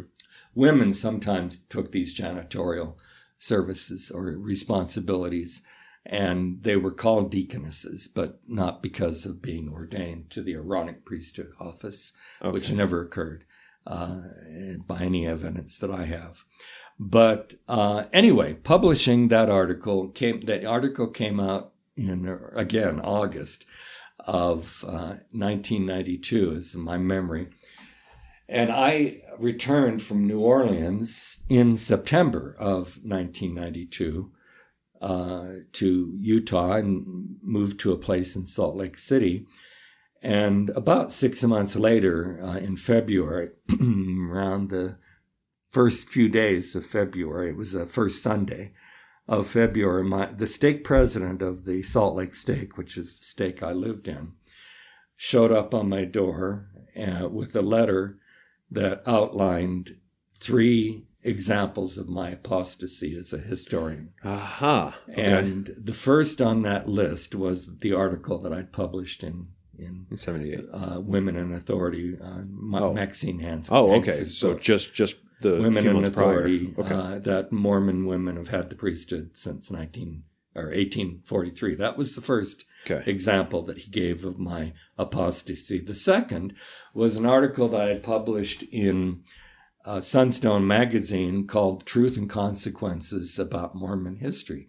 And it told about the historical evidence of difficulties that loyal members of the church had run into when they wrote about problem areas in Mormon history. Okay. So that was the second example. The third example... that's kind of an interesting microcosm, isn't it? Right. of perception of what's dangerous. And this was being used as evidence for your excommunication. And then the third example was a statement, not something I published, but something I'd said to newspaper reporters, that in the 1990s, the church leadership did not acknowledge the existence of a loyal opposition, did not acknowledge that Mormons could disagree with church policy and still be loyal Mormons. Right. Devil's advocates are led by the devil. And so I said that in the 19th century,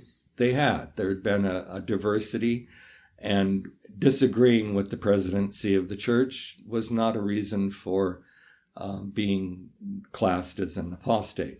But I said that instead, now in the 1990s and for a number of years before that, the church wanted cookie-cutter Mormons.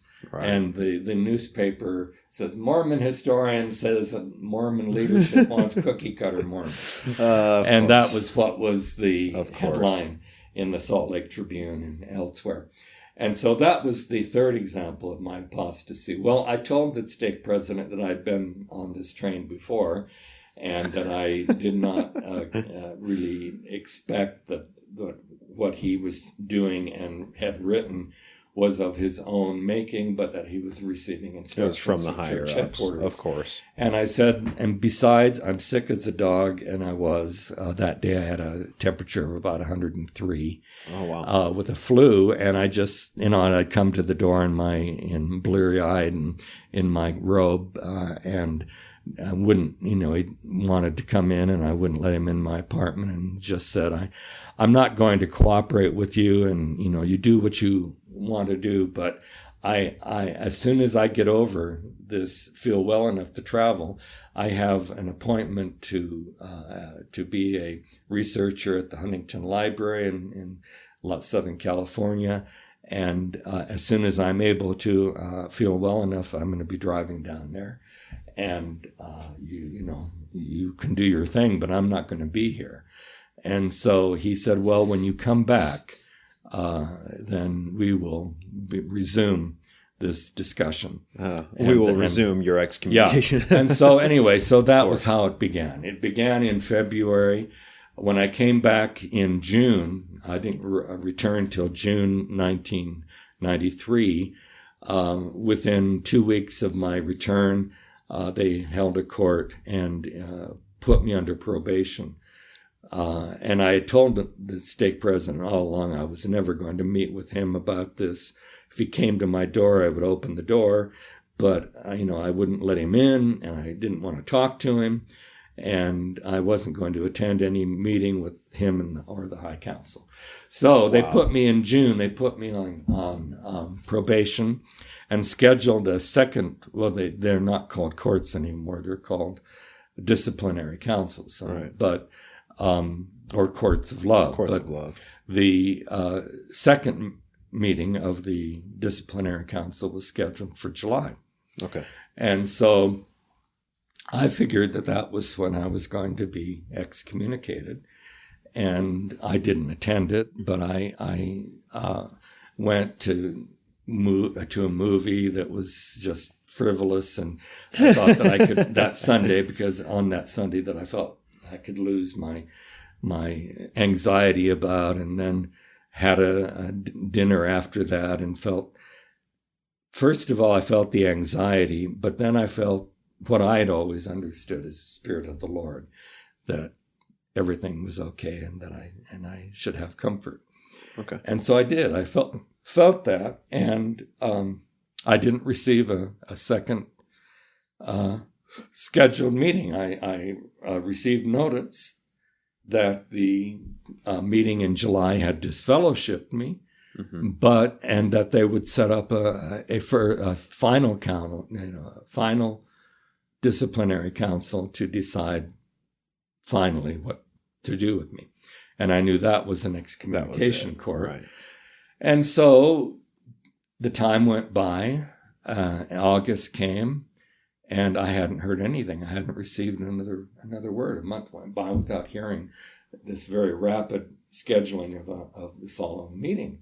And so Sunstone Symposium began at that point, and I thought that they were going to leave me alone, that they were just going to leave it at this private disfellowshipping, and that they had decided that was going to be it. And so people at Sunstone Symposium asked, what happened? What's happened? And so I said, well, I think they're going to leave me alone. And I didn't say that I'd already had two trials, so to speak, or two disciplinary councils. I just said the bottom line, which was true when the Sunstone meeting occurred. That's what you thought, yeah. That they were going to leave me alone. And so then August went by, and I still hadn't heard anything. And then I began hearing that there were disciplinary councils scheduled in September for other of my associates. And the first one was for a woman, and then a man, and then a woman. And then I got word at the first letter in the 1st of September, when these others had already started occurring, that there was one scheduled for me on September 26th. And I eventually learned it was the last in the series of courts. And so those of us who were summoned to these courts, all of which happened in September, became known as the September 6th. Right. 5 of us were excommunicated, and one was disfellowshipped. A woman was disfellowshipped. But for me, this had been something that was, a long time coming. Yeah, I was going to say that. I mean, I'd gotten in trouble in 1982 and ended up meeting with Elder Benson, Elder Peterson, and Elder Packer in 1982. And then in 1985, when I published an article in in Dialogue about post-manifesto polygamy, then is when my stake president was told to take my recommend and to hold a court on me if I continue to do Mormon history. And he protected me at that point, and I continued doing Mormon history, including this talk that I told you about in August of 1985. And he left me in my stake positions and ward positions. But I knew that I was under the gun. I was being protected by my stake president. And so when I left BYU, I went off the radar. I told my ward clerk to send my membership in care of my attorney's address in southern. Wow. In southern, not Utah, but southern part of the valley, Salt Lake Valley. At that time he lived in what's called Holiday, Utah. Okay. Which is in the southern part of Salt Lake County. And so then I moved to California, and I went off radar. And I got all my mail delivered to postal boxes. And I knew that church policy, because I'd been on a high council and I'd been in a bishopric, I knew that the handbook of instructions for church leaders specified that a person could not be summoned to a court or to a disciplinary council without an address, without knowing what stake they lived in. Interesting. Without having a specific address and their membership, their being a member of record in a particular ward and stake. And so I thought, well, this is the way to avoid that problem. And so a glitch in the system. Yeah, and so in May of 1988, I went off the radar. And initially I lived in California. I initially lived in Studio City. And then after a year of living there, I moved to the UCLA area in a little village, Westwood Village at UCLA, and was there for about 3 months.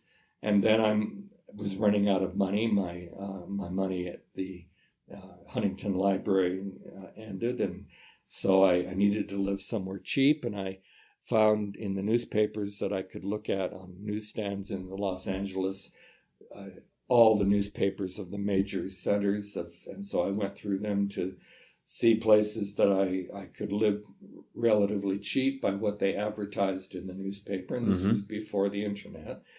And so really newspaper advertisements were the only way to go. And I found that Portland and Phoenix and New Orleans were the three urban centers that I was interested in, that I could live for about the same amount of money every month. And so I decided that I wanted to go to one that was, a coin toss. And so essentially I did I think in the gambling industry is called a progressive coin toss. But I did a progressive coin toss between Phoenix, Portland, and New Orleans. And just on the last coin toss, New Orleans won. Oh. And so I had never been, I can't say never. I'd been to New Orleans once for 2 days on a vacation, but that's the only experience I had with New Orleans. Okay. And so I just threw all my stuff in my car and put everything else in a location that I could access, and went to New Orleans and lived there for 3 years.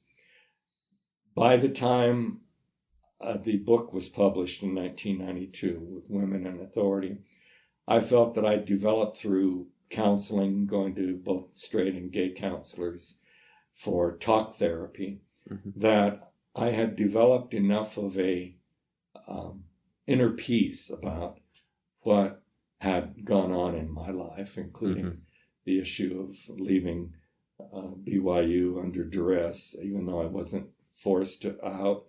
I left because it was an unpleasant situation there by the fall of 1987. But anyway, I had come to such a place of acceptance and peace and no anger. I had gone through the anger stage, and there was sadness, but I didn't feel hostility or anger anymore. And so I decided that I was going to move back to Salt Lake, because I'd been working all these years on the study of the hierarchy, and I knew that I would need to be next to the access of the publisher, which was Signature Books in Salt Lake. Right. And if I needed to double check footnotes, most of these were in the Salt Lake or BYU area.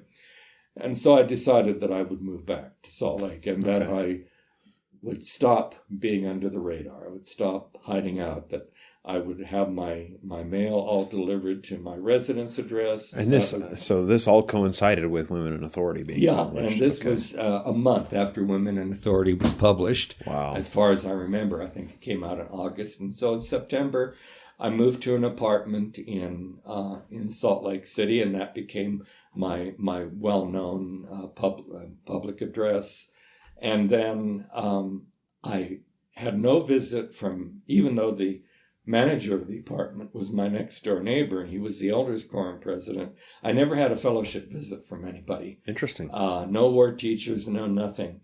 And my first contact with, aside from the informal contact with the elders quorum president, who was by accident the manager of the apartment building, my first formal official contact with any church member was when the stake president showed up on my door. When you were Sunday sick. When I was dead sick. Yeah. On the first Sunday of February, 1993, with this accusation that these were the three evidences of my apostasy. So a religion of love, indeed. Anyway, so that was the consequence.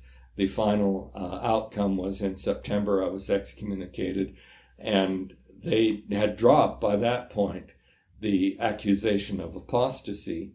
And so in my letter of apostasy letter of excommunication from the stake president, although he had used the term apostate and apostasy repeatedly in this process since February, the letter officially said that I was excommunicated because my conduct on becoming a church member was that I had refused to meet with him and refused to attend any of the disciplinary councils that had been held. And so at the time, with more sarcasm than I feel now, but I will say this, that at the time, I told people that I really was excommunicated for bad manners. I was tardy one too many times. Yeah.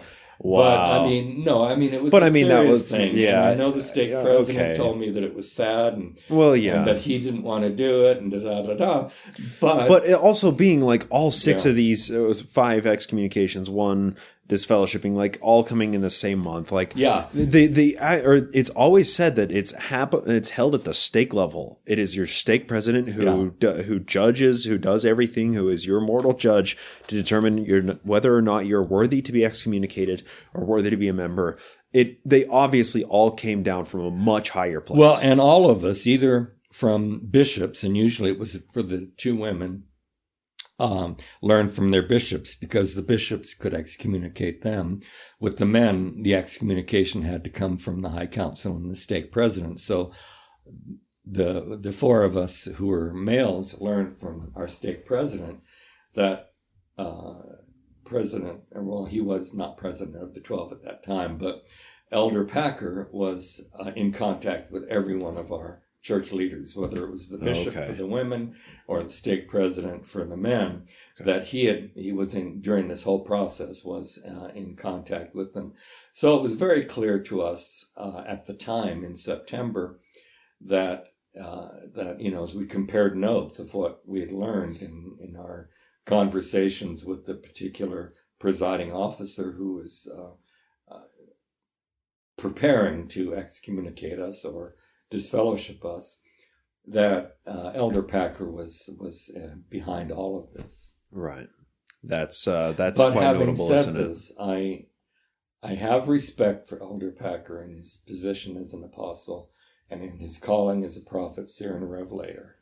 And even at the time, I acknowledged that he was doing what he did because he honestly felt that he was doing God's service. Right. And that there were people who were expendable, Latter-day Saints who were expendable because they were an irritant to the brethren. And the term used with me repeatedly was, you do things that offend the brethren. In terms of my publishing. Stop being naughty. Finger wag. But in other words, also they felt that we were we were wolves in sheep's clothing. Okay. That we were members of the church who professed to believe, who they couldn't believe we believed, but even though we earnestly said we were believers, and that we were loyal to the church despite disagreements, they couldn't accept that, and they felt that we were the tares of the world that should be dismissed from the wheat, or we were the wolves who should be cast out of the fold for the danger that we represented to the sheep of the Latter-day Saints. And Packer, so I acknowledge that. Packer made himself very, very clear in his stance, and his true, sincere beliefs in the mantle is far greater than the intellect. Because I think that really summarizes being given. I mean, that was what, a 1986 talk or whatever those. No, it was 1981. 81. Okay. I mean, that really was during so much that was happening at the time. I mean, and, also Mark Hoffman was getting his start at this time, but there was just so much going on in intellectual Mormon studies that was completely out of the control of the brethren, and decrying these intellectuals who are studying church history without an eye single to the glory of God. It's threatening to the power structure that the Brethren have been cultivating for 180 years. And it's very understandable where he was coming from, because that's a sincere and true threat to him. And he was looking out, being the company man that Packer always was, he was looking out for the preservation of himself and his fellow brothers in the corporate office. But I think that's too caustic a view of him. Okay. He was a person who sincerely felt that the members of the church, the devout members of the church, were being threatened by Leonard and his openness about church history, by others of us who had been trained by Leonard or had trained ourselves to feel that openness was the approach to use toward the church.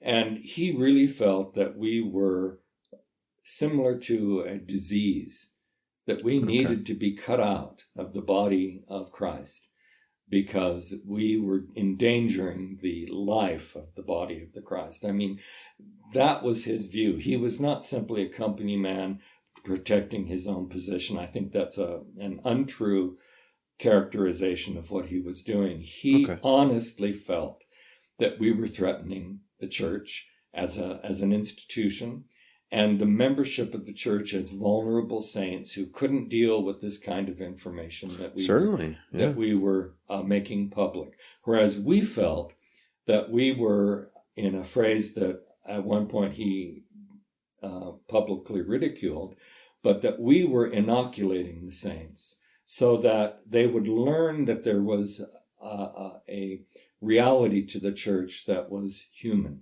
that there were realities involving its leaders that were human, so that when they were hit by anti-Mormons who tried to use the church past and darkness in its past as a weapon to attack the faith of the Latter-day Saints, they could say, "Oh, well, we already read about this in BYU Studies, or in Sunstone, or in Dialogue, or that my mission president has told me about this, or my bishop, even though I haven't read it." And so, I'm not shaken by your effort to destroy my testimony with this stuff, because we've already gotten word that this, in fact, has happened, and we've had a faith-promoting context for it. Well, that's what Leonard meant by inoculation. That's what I meant by inoculation. Right. But Boyd Packer and those of a similar point of view thought, like some people, that inoculations can kill you. And that, inoculation he was anti-intellectual vax? Yeah, okay. And so that even if you acknowledge that what we're trying to do is well-intended, that inoculations can be dangerous. But that seems so very short-sighted. They just simply did not accept the approach that we felt was faith-promoting. Right. But so what I said earlier, I can agree and I can accept that was a false characterization, but I also think that it is short-sighted. And I mean, at the time, Packer couldn't possibly see the internet coming along. He couldn't possibly see the abundance of information about this. When I was keeping a daily journal, I used those words. I said, that they are undermining the faith of the church by not giving them a basis of knowledge that can defend them against these attacks. And I said it is short-sighted. And it was intellectually dumbing down the average chapel-attending Mormon and not trusting them to have their own intelligence to come to a nuanced belief. Right. And that's, I think that in and of itself it's authoritarian and also, once again, short-sighted. Right. So, okay, Quinn, you've given us so very much time. So very much of your time, and I really want to express appreciation for sharing so much. I wonder, as a final summary, am I accurate in saying, we set out at the beginning of part 2 to talk about women in authority, and I think we parenthetically discussed it indirectly to a certain extent, but there's so much more to this entire story. Am I correct in saying that, was it 3 or was it 4 of the September 6 were connected with women in authority? One, Levina was. She did editing. She contributed an article. I was. Maxine was. I don't think anyone else was specifically identified as an author of one of those essays. I think it was 3 out of the 6. Okay. So, and then final question to you, as far as your personal journals go, are you a faithful journal keeper? And how does that work? I kept the journal up until late 1980, and then I stopped. I started when I was 17 in 1961, and then I stopped in 1980, keeping a daily journal. And then I moved to Mexico in 1999, in February 1999. And I lived there for almost 6 months, and I kept the daily journal then because it was such an adventure moving to the country. I can't imagine, yeah. And so because it was such a major adventure, I kept a journal then. But those are the only daily journals I've kept. Other than that, I've written memoirs or written a summary of a particular day's experiences that I thought was important. Okay. But it's been hit and miss. It's been scattered. It has not been a daily thing. But during those 2 periods in my life, I kept daily journals. That's fantastic to hear. And needless to say, as somebody who is very young in the field of Mormon history, Mormon academia, I look forward to, in 50 years, being able to read the edited and compiled version of Quinn's diaries. Well, they will be available longer than that because I'm not going to live another 50 years. And the agreement I have with Yale University is that my journals and all my other personal and professional papers will be open to the public after my death. Fantastic. And so as soon as they finish whatever technical work and processing that they have to do, they'll make them available. But it's not going to be 50 years because I'm 75 right now. Well, I hope that there are some people listening to that who may be interested in the interplay, especially in the mid to late 70s, and gaining your pre-tenure track at BYU, who heard that information, maybe didn't know that information, who are very excited to learn that information, and I certainly am. And of course, Dr. D. Michael Quinn, this has really been an amazing conversation. I know we went much over what we initially expected to do. Well, it's fine. I have the time. I have the time to have lunch before my flight. So okay. Oh, perfect. When I was talking to Brian, who works at Benchmark, before coming over here this morning, he said, I swear that I know Mike's story, but every time I hear him do an interview, he blows my mind. I just learn so much. Everything, I learn new details. I learn about some detail that I didn't know. And, I hope that there are people who listen to this who have learned something about your life and about Mormon history. I run off at the mouth, and undoubtedly as I'm wandering down memory lane, I come up with different things. Well, thank you so much. Thank you.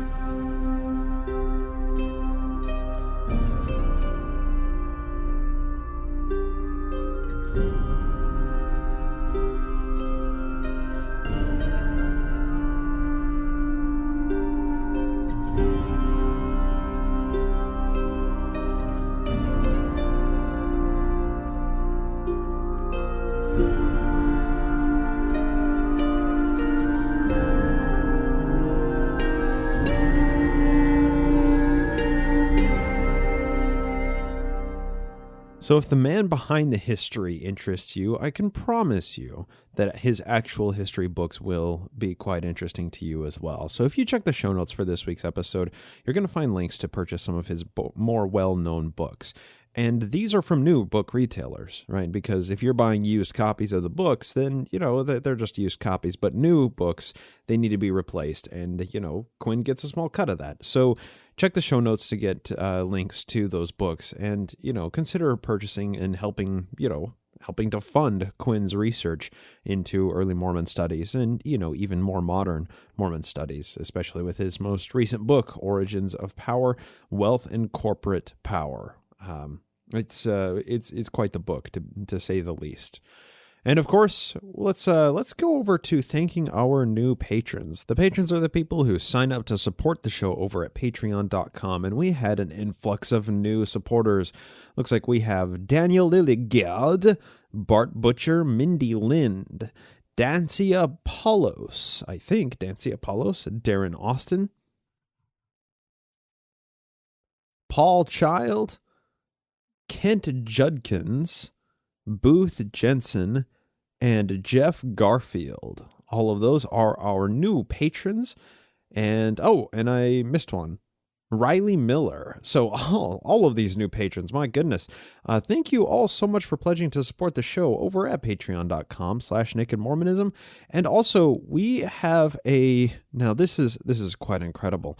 We have a new Nemo Baphomet inducted into the Nemo Outer Darkness family. Now, the Baphomets and anybody that supports the show at a certain level, especially this level, they really form the backbone of support for the show. So to Kurt Hainish, Kurt, thank you for becoming our newest member of the Nemo Baphomet Club. That's a pretty elite, pretty exclusive club.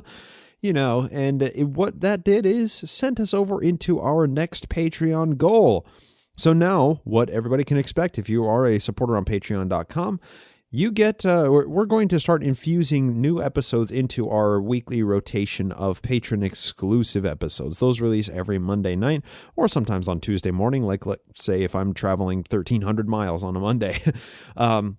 So those new episodes are going to be how to talk to missionaries, how to have simple 5 to 10 minute conversations with missionaries in a way that doesn't cause them to put up barriers and maybe can help to, help move the conversation forward instead of being combative, as it's so often hard to do when talking to missionaries. So if you're a patron supporter, be looking out for those coming into your regular weekly feed, along with all of the other patron exclusive episodes that we do, the Nemo Book Clubs, the patron hangouts that we have special guests on every month. Sometimes we have to skip a month if it's a particularly busy month, like April was. And a number of special edition episodes that are just for the patron supporters, those of you who buy this free product. And of course, thanks to all of you who do. And even better, when you do support the show, your funds go to help fund, historians like Mike Quinn coming onto the show, and A, to get me down to meet these people face to face and conduct the interviews, and B, as well as to pay their speaking fees.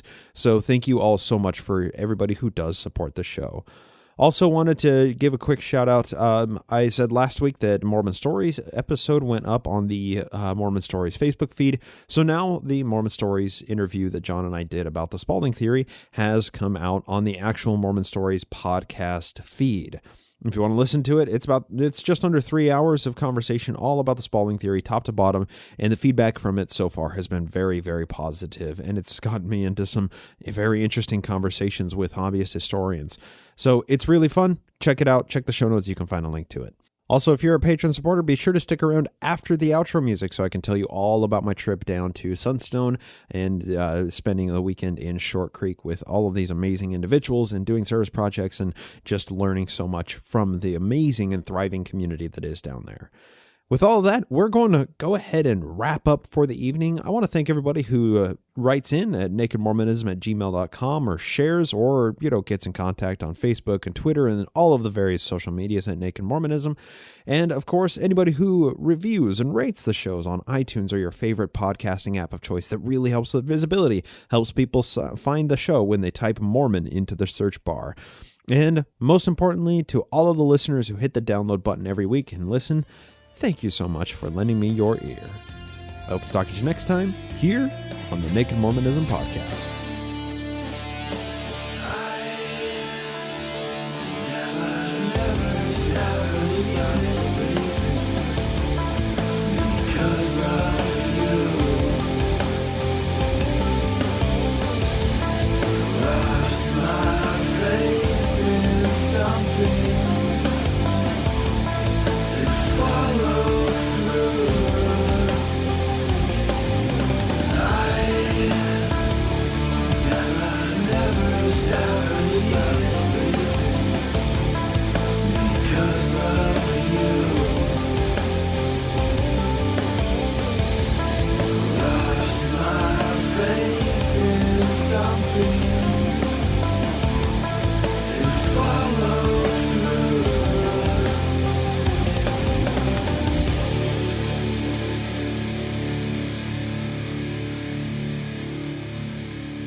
This podcast is produced with the help of Julie Briscoe as social media manager, Brian Ziegenhagen as audio engineer, and Andrew Torres of the law offices of P. Andrew Torres in the Opening Arguments podcast as legal counsel. Music is written and performed by Jason Camo of aloststateofmind.com and used with permission. Naked Mormonism is a production of Ground Gnomes LLC, copyright 2019, all rights reserved.